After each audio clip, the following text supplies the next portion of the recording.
Bom dia, boa tarde, boa noite, pessoal, tudo bem? Hoje vamos para o dia 324, Romanos de 1 a 3. Bora lá?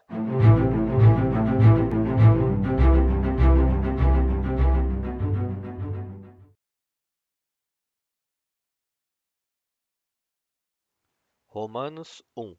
Paulo, servo de Cristo Jesus, chamado para ser apóstolo, separado para o evangelho de Deus, o qual ele prometeu previamente por meio dos seus profetas nas Escrituras Sagradas, acerca do seu filho, que, segundo a natureza humana, era descendente de Davi e que, mediante o Espírito de santidade, foi declarado com poder Filho de Deus pela sua ressurreição dentre os mortos, Jesus Cristo, o nosso Senhor.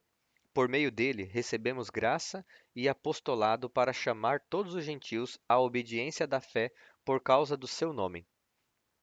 E vocês também estão entre os chamados para pertencerem a Jesus Cristo. A todos os que estão em Roma, amados de Deus, chamados para serem santos, graça e paz a vocês da parte de Deus, o nosso Pai, e do Senhor Jesus Cristo. Primeiramente, dou graças ao meu Deus, por meio de Jesus Cristo, por todos vocês, porque a fé de vocês é proclamada em todo o mundo. Deus, a quem sirvo de todo o coração pregando o evangelho do seu Filho, é minha testemunha de como constantemente me lembro de vocês nas minhas orações. Peço que agora, pela vontade de Deus, finalmente me seja aberto o caminho para que eu possa visitar vocês. Anseio vê-los a fim de compartilhar algum dom espiritual para fortalecê-los, isto é, para que vocês e eu sejamos mutuamente encorajados pela fé. Não quero que sejam ignorantes, irmãos, quanto ao fato de que muitas vezes planejei visitá-los para colher algum fruto entre vocês, como também entre outros gentios, mas fui impedido até o presente momento.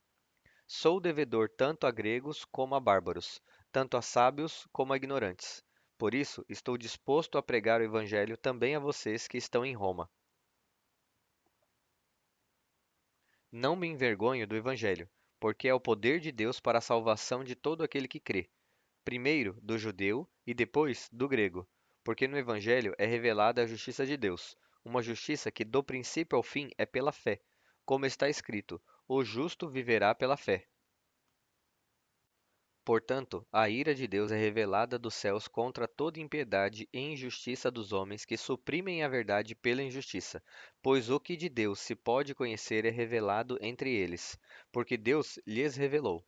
Pois, desde a criação do mundo, os atributos invisíveis de Deus, o seu eterno poder e a sua natureza divina, têm sido vistos claramente, sendo compreendidos por meio das coisas criadas, de forma que tais homens são indesculpáveis.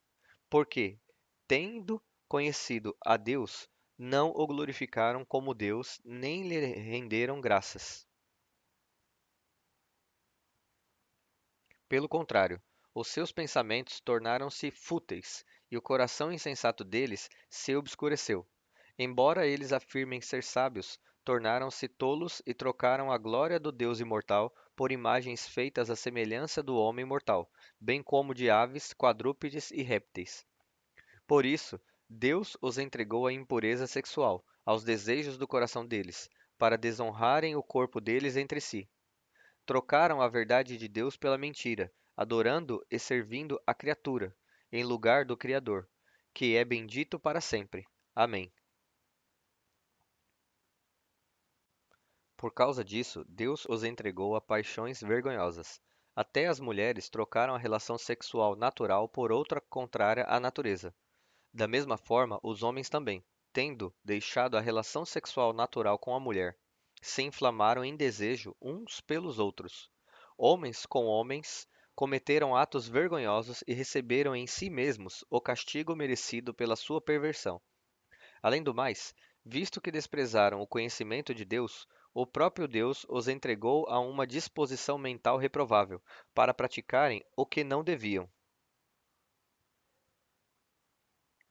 Tornaram-se cheios de toda sorte de injustiça, maldade, cobiça e depravação.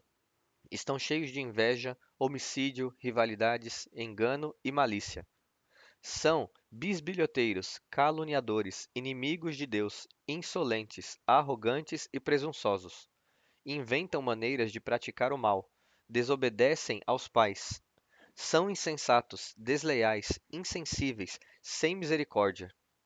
Embora conheçam o justo decreto de Deus de que as pessoas que praticam tais coisas merecem a morte, não somente continuam a praticá-las, mas também aprovam aqueles que as praticam.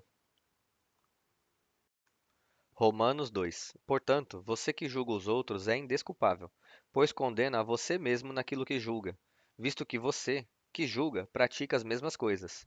Entretanto, sabemos que o juízo de Deus contra os que praticam tais coisas é conforme a verdade. Assim, quando você, um simples homem, o julga, mas pratica as mesmas coisas, pensa que escapará do juízo de Deus? Ou será que você despreza as riquezas da bondade, da tolerância e da paciência dele, não reconhecendo que a bondade de Deus o leva ao arrependimento? Contudo, por causa do seu coração obstinado e sem arrependimento, você está acumulando ira contra você mesmo para o dia da ira de Deus, quando se revelará o seu justo julgamento. Deus retribuirá a cada um conforme o seu procedimento. Ele dará vida eterna aos que, persistindo em fazer o bem, buscam glória, honra e imortalidade. Mas, para os que buscam os seus próprios interesses, para os que rejeitam a verdade e seguem a injustiça, haverá ira e indignação. Haverá sofrimento e angústia para todo ser humano que pratica o mal, primeiro para o judeu e depois para o grego. Mas glória, honra e paz para todo aquele que pratica o bem, primeiro para o judeu e depois para o grego, pois Deus não mostra favoritismo. Todo aquele que pecar sem a lei, também sem a lei perecerá, e todo aquele que pecar sob a lei, pela lei será julgado. Porque não são os que ouvem a lei que são justos diante de Deus, mas os que praticam a lei é que serão declarados justos. De fato, quando os gentios, que não têm a lei, praticam naturalmente o que ela ordena, tornam-se lei para si mesmos, embora não possuam a lei. Mostram que as exigências da lei estão gravadas no coração deles.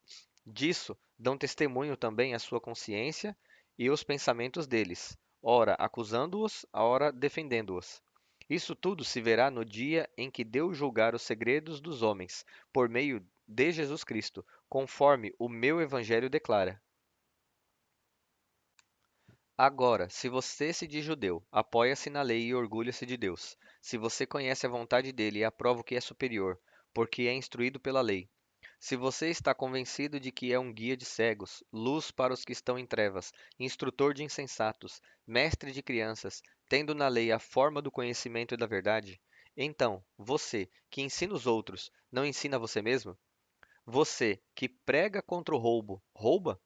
Você, que diz para não adulterar, adultera? Você, que abomina ídolos, rouba os templos? Você, que se orgulha da lei, desonra a Deus ao transgredir a lei? Pois, como está escrito, o nome de Deus é blasfemado entre os gentios por causa de vocês. A circuncisão, de fato, tem valor se você praticar a lei. Se você, porém, é um transgressor da lei, a sua circuncisão já se tornou incircuncisão. Se aqueles que não são circuncidados obedecem aos preceitos da lei, não serão eles considerados circuncidados?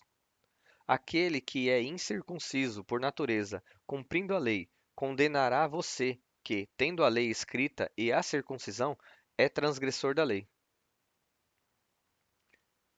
Não é judeu quem o é apenas exteriormente, nem é circuncisão a que é meramente exterior e física.